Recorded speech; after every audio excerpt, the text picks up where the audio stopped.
दोस्तों, नमस्कार। मैं डॉक्टर नलिन कुमार सूरी आपके साथ चलिए एक छोटी सी जानकारी शेयर करता हूं कि ये डॉक्टर से बहुत ज़्यादा क्वेश्चन पूछा जाता है उन लैक्टेटिंग मदर्स के द्वारा जिन्हें कोविड 19 इन्फेक्शन अभी हो गया है कि तो उस दौरान में जब ये कोविड 19 इन्फेक्शन उन्हें हुआ है तो उस समय वो अपने बच्चे को दूध पिलाएं, अपना दूध पिलाएं या ना पिलाएं। तो चलिए इसी पे एक छोटी सी जानकारी आपके साथ शेयर करता हूं। देखिए, हम सब जानते हैं कि ये कोविड 19 का इन्फेक्शन जो है पर्सन टू पर्सन होता है, ड्रॉपलेट इन्फेक्शन होता है, या कोई ड्रॉपलेट्स किसी सरफेस पे गिर जाएं और वहाँ पर किसी का हाथ लग जाए और वो अपना मुंह पे हाथ लगा ले, तो ये इन्फेक्शन जो है नाक के द्वारा, मुंह के द्वारा, आँखों के द्वारा शरीर में जा सकता है। और उसमें अलग अलग किस्म के माइल्ड मॉडरेट सिम्टम आते हैं। किसी में हल्का फुल्का बॉडी एक पेन होगा, बुखार आएगा, गले में दर्द होगा, खांसी, ड्राई कफ आ सकता है, स्मेल जा सकती है, टेस्ट जा सकता है, सिर दर्द हो सकता है, आँख सूजी, आँख में वायरल कंजक्टिवाइटिस हो जाती है या बलगम खांसी बन जाती है। तो इस प्रकार के अलग अलग लोगों में अलग अलग सिम्टम आते हैं। किसी में माइल्ड कैटेगरी के तो बहुत लोगों में देखे गए हैं, मॉडरेट डिग्री में भी जा सकते हैं और सीरियस भी कंडीशन हो जाती है। तो वो मदर जिनको माइल्ड और मॉडरेट कैटेगरी के इन्फेक्शन हैं, वो आसानी से अपना मदर मिल्क उन्हें पिला सकती हैं, दे सकती हैं। वो क्या कारण है, किस प्रकार से मैं उसकी अभी चर्चा करता हूँ, उसका क्या आंसर है, वो मैं भी आपके सामने बोलता हूँ। देखिए, सबसे पहली बात ये आप जान लीजिए कि अभी तक पूरे वर्ल्ड में मेडिकल साइंस ने एक दो रिपोर्ट को छोड़कर जो फेलिसिस के रूप में है, उसमें पता नहीं क्या वजह रही होगी, लेकिन ब्रेस्ट मिल्क के अंदर कहीं पे भी कोविड 19 का वायरस नहीं पाया गया। तो इसका मतलब ब्रेस्ट मिल्क का जो दूध है, वो हर मदर अपने बच्चे को कोविड 19 के इन्फेक्शन के दौरान, जब उन्हें इन्फेक्शन हुआ है, तो वो आसानी से अपना दूध जो है बच्चे को पिलाया जा सकता है। लेकिन कुछ सावधानियां रखनी होती हैं, उसका अगर वो ध्यान रखेंगे तो फिर कोविड 19 की इन्फेक्शन की में भी वो अपना दूध पिला सकते हैं। अब बात करते हैं कि कोविड 19 इन्फेक्शन हुआ, मान लीजिए सिम्टम्स डेवलप हो गए या आपने टेस्ट कराया, उसमें कोविड 19 का इन्फेक्शन निकल आया, या घर के अंदर औरों को भी कोविड 19 का इन्फेक्शन है और आपको भी डर है कि कहीं मुझे भी कोविड 19 का इन्फेक्शन तो नहीं हो गया। तो उस दौरान में क्या करना चाहिए, क्या बच्चे को दूध पिलाएं ना पिलाएं, एक बहुत बड़ा क्वेश्चन मार्क बन जाता है। तो देखिए, सबसे बड़ी बात, जिस दिन आपके शरीर में सिम्टम्स आए या उसके बाद से 10 दिन आगे, जब आपने कोविड 19 का टेस्ट कराया, तो 10 दिन तक तो ये मान के चला जाता है कि ये पीरियड जो होता है क्रूशियल पीरियड होता है। इसमें क्या होता है कि शुरू के जो दिन हैं 6-7 दिन, उस समय तो इन्फेक्शन जो है माइल्ड मॉडरेट सीरियस कंडीशन में जा सकता है और उसके बाद शरीर में ये एंटीबॉडीज़ कोविड 19 के अगेंस्ट बन जाती हैं। तो उसके दौरान फिर सब लोग ठीक हो जाते हैं, मैक्सिमम लोग सब ठीक हो जाते हैं। और इस दौरान ये जो वायरस जो है, ना ये मल्टीप्लाई होता है ना रेप्लिकेशन होता है, तो उस समय ये जो वायरस है वो ट्रांसमिट नहीं कर सकता। लेकिन हमें ये नहीं पता कि हमारे शरीर में ये कब इसने इन्फेक्शन दे दिया। इसका इंक्यूबेशन पीरियड की भी बहुत चर्चा होती है कि ये 4 से 5 दिन का इंक्यूबेशन पीरियड रहता है, कि जिस समय शरीर के अंदर कोई सिम्टम्स डेवलप नहीं होते। और मैक्सिमम जो है जो इंक्यूबेशन पीरियड है, जब शरीर के अंदर ये वायरस चला जाता है, तो वो 14 दिन का है। तो इसलिए ये मान लिया जाता है कि 14 दिन के अंदर पेशेंट्स का पता लग जाता है कि उसमें शरीर में इन्फेक्शन गया या नहीं गया।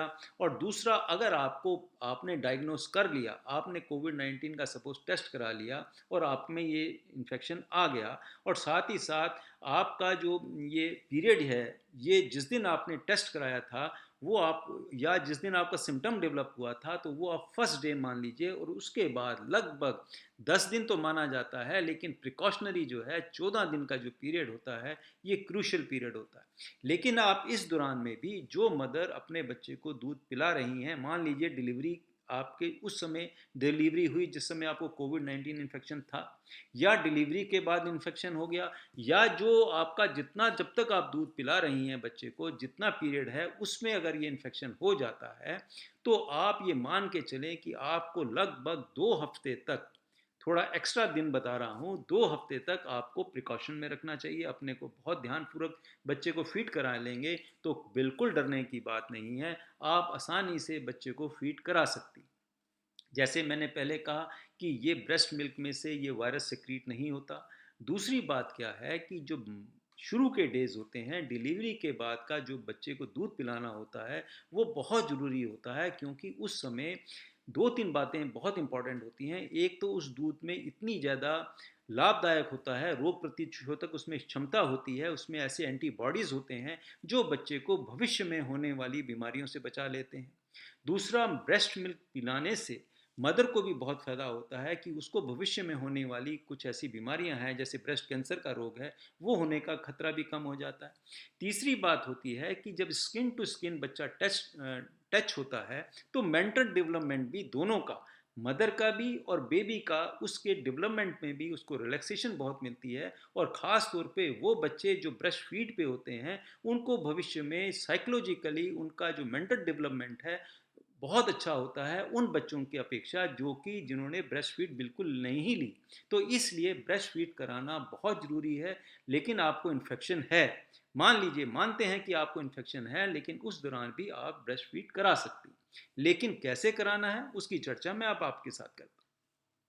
देखिए, सबसे पहली बात, जब भी आपका जो कमरा होना चाहिए जिसमें आप बच्चे को रखती हैं आफ्टर डिलीवरी या डिलीवरी के बाद भी, तो वो कमरा वेल वेंटिलेटेड होना चाहिए, खुला होना चाहिए, उसमें सूरज का प्रकाश भी आता हो और हवा का आदान प्रदान भी होता रहे, जिससे कि वहाँ पर ये वायरस जो है ज़्यादा पॉपुलेशन इनकी ना बन सके, ज़्यादा ये बढ़ोतरी ना ले सकें। तो इसलिए 8 घंटे तक तो देखिए वायरस जो है सरफेस पे भी जिंदा रहता है।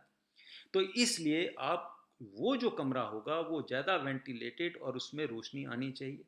दूसरी बात, जब भी आप फीड कराएंगे, पहले अपने साबुन से अपने हाथ धोकर आप अपना मास्क लगा लीजिए।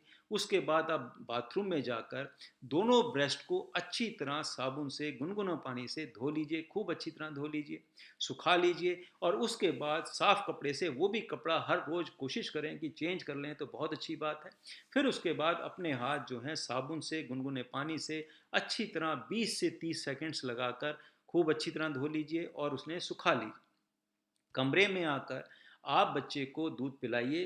बैठ के हमेशा दूध पिलाना चाहिए, लिटा के दूध नहीं देना चाहिए। बिठा के पिलाने से बहुत ज़्यादा फ़ायदा होता है कि बच्चा जो है वो हवा भी नहीं पी पाता और उसकी वजह से उसको पेट में भी दर्द नहीं होगा। तो हमेशा कोशिश करें, किसी भी स्टेज में, माइल्ड, मॉडरेट, सीवियर कैटेगरी की अभी मैं चर्चा करता हूँ, तो हमेशा कोशिश करें बच्चे को बिठा के ही दूध पिलाना चाहिए। और दूध पिलाते समय उसके ऊपर भी कवरिंग कर दें, उसे भी डबल कवरिंग कर दें, जिससे कि अगर बाई चांस आपको खांसी आ जाए, छींक आ जाए, तो उससे भी वो बच्चे के तक वो ड्रॉपलेट्स इन्फेक्शन ना जा सके। और कोशिश करें कि आप रिलैक्स वे में हमेशा दूध पिलाएं। उस समय आप कोई किसी से बात नहीं करेंगे। कोशिश करें कि आपको खांसी ना आए, आपको छींक ना आए। और रिलैक्स वे में जब आप दूध पिलाएंगे तो दूध की मात्रा भी ज़्यादा बनेगी और साइकोलॉजिकली बच्चे को भी बहुत आराम मिलेगा। और आपकी देखरेख डिलीवरी के बाद, आपकी देखरेख या बच्चे की देखरेख के लिए अच्छा यही रहेगा कि जिनको कोविड-19 इन्फेक्शन हो चुका है, 10 दिन उनके हो चुके हैं, वो देखरेख में रहें। तो उससे क्या होगा कि आपको, उस बच्चे को भी इन्फेक्शन नहीं होगा और वो आसानी से बेहिचक, बेरहित, फियरलेसली उस बच्चे की और आपकी देखरेख कर सकते हैं। डिलीवरी के बाद की बात कर रहा हूँ। और इसलिए, और बाद के पीरियड में जैसे मैंने अभी कहा, उसका देख रेख करेंगे। आप हमेशा बच्चे को दूध पिला सकती हैं, बच्चा छोटा है, कमरे में ही रखिए। तो इससे आपको भी बेनिफिट होगा और बच्चे को भी बेनिफिट होगा। और इसलिए कोई डरने की बात नहीं है, आप बेहिचक होकर बच्चे को दूध पिला सकती हैं।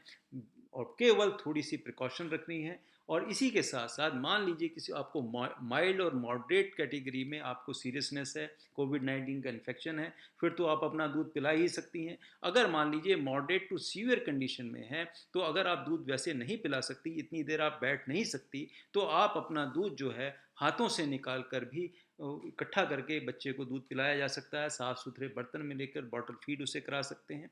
या ब्रेस्ट पंप आते हैं जिससे वो दूध खींच लेता है वो पंप, और उसको फिर आप किसी भी स्टरलाइज बॉटल में, बॉबी फीडिंग बॉटल में, जो बेबी फीडिंग बॉटल में, उससे दूध पिला सकते हैं। तो इस प्रकार से, और अगर मान लीजिए बहुत ही सीरियस हैं, तो फिर तो देखिए मुश्किल होता है। फिर कोशिश करें कि कोई और घर में जो मदर फीड कराती है अपने बेबी को, उसका दूध पिला दें। या मदर जो मिल्क डोनर्स होती हैं, उनका भी दूध लाकर उस बच्चे को पिला सकते हैं। अगर इसके अलावा गाय का दूध, भैंस का दूध, या डब्बा बंद जो मिल्क पाउडर आते हैं, वो बना के भी फिर बच्चों को पिलाया जा सकता है। तो मेन ये वीडियो बनाने का ये मकसद था कि ब्रेस्ट फीडिंग आप बच्चे को कोविड-19 से जो ग्रस्त मदर हैं, जिनको अभी 10 दिन भी पूरे नहीं हुए हैं, वो आसानी से बच्चे को दूध पिला सकती हैं, लेकिन कुछ एक्स्ट्रा प्रिकॉशंस उन्हें रखनी पड़ेंगी। इसी के साथ मैं ये वीडियो समाप्त करता हूँ। आशा करता हूँ आपको अच्छा लगा होगा। अच्छा लगे तो औरों के साथ भी शेयर करें, और फर्स्ट टाइम मेरे व्यूअर्स हैं तो सब्सक्राइब भी करें। इसी के साथ मैं आपसे अलविदा लेता हूँ। फिर मिलेंगे, किसी और वीडियो पे चर्चा करेंगे। तब तक के लिए नमस्कार, बाय बाय।